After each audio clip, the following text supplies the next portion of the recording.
Hey, critical analysis. This is another mastery skills assessment video. So as a reminder, we go into content, we click on labs, mastery skills. I'm assuming those of you watching this video or have been watching videos because I am noticing some people completing skills and they're missing quite a bit. But I do really try to go over a majority, if not almost all, of the questions from each skill with my videos. So context is open, topics and main ideas is open, supporting details, and inference are all open. So the next one we're going to talk about goes with chapter 6 material. So I'm going to scroll down. We're going to go to fact and opinion. And so I usually find that this one is a relatively simple and straightforward, although if you already watched my chapter 6 lecture video, I did talk about some of the gray area and some of the issues that could be presented when trying to determine between fact and opinion. So it's not always 100%, as straightforward as it seems, but I feel like this particular MSA is.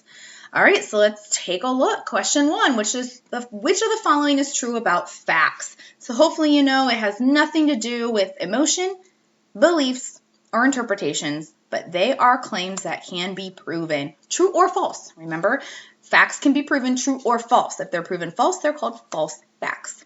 Question 2, which of the following is true about opinions? They are personal beliefs that are not provable. They are statements based on evidence, neutral, claims to be proven. Okay, well, we know it's kind of the opposite of the question 1. They are personal beliefs. That is what an opinion is. It is something that is personal, a judgment, a value, an outlook, and it's not provable because it's your own personal viewpoint.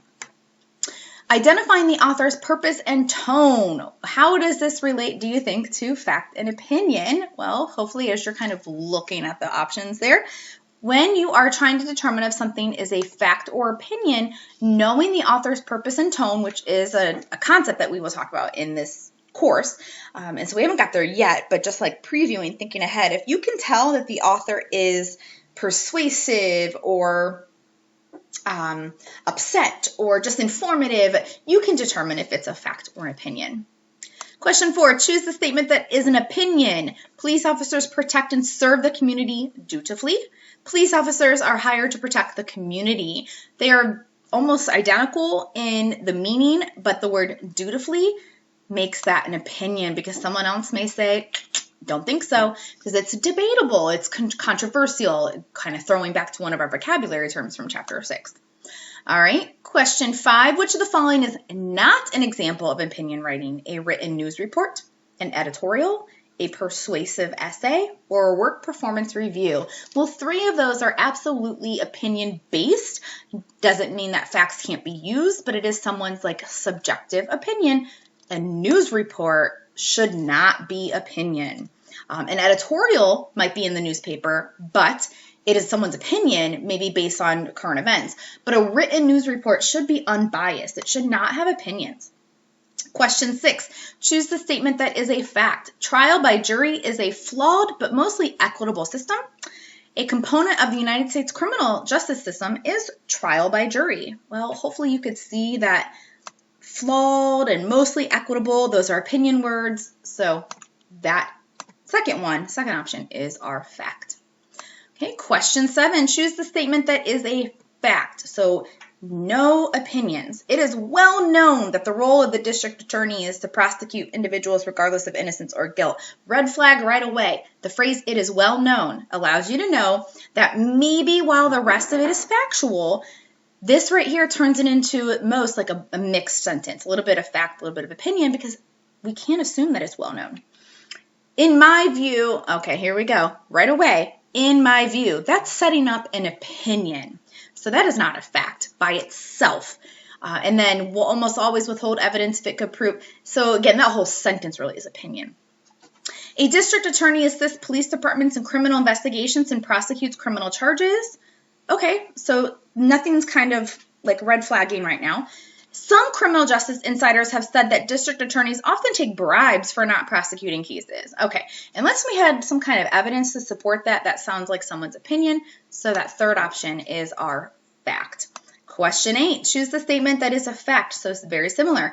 Most people agree, so hopefully you're already seeing most people agree, that sentencing in the United States is generally fair. That that whole thing is an opinion. Most people, generally fair, those are opinion phrases. Sentencing in the U.S. most consists of probation, a prison term, or a fine. Okay.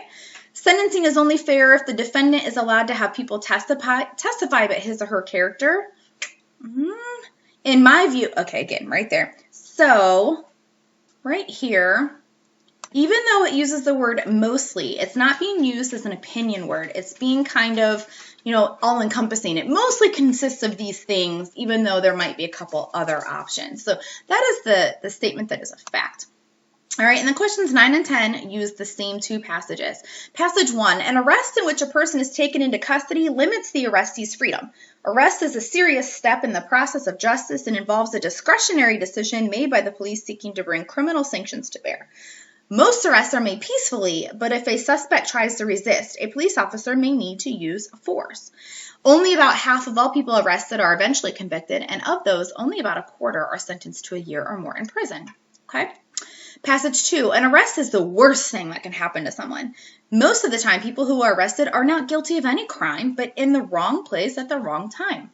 Many people in the U.S. have been found innocent after careful examination of DNA evidence after spending years in jail. In my view, you cannot claim to have a fair criminal justice system even if one person is found guilty when they are truly innocent. All right.